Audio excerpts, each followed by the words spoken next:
সেদিক দিয়ে তুমি অনেক সুন্দরী। কিন্তু বুড়িমা, এই সৌন্দর্য তো কেউ মানতে চায় না। মাঝে মাঝে ভাবি, যদি আমিও সবার মতো সুন্দর হতে পারতাম, তাহলে হয়তো আমার জীবনটাও বদলে যেত। পিতাটা তোমার সব ইচ্ছে পূরণ করুক মা।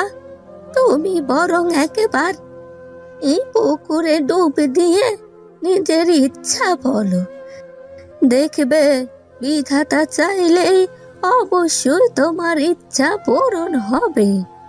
আর যে তোমাকে কষ্ট দিয়েছে, সে নিজের পাপের শাস্তি পাবে। এ কথা বলেই বুড়িমার রূপী পরী অদৃশ্য হয়ে গেল। এই দেখে কাকুলি অবাক হয়ে বলল, আরে বুড়িমা কোথায় গেল? আশ্চর্য তো!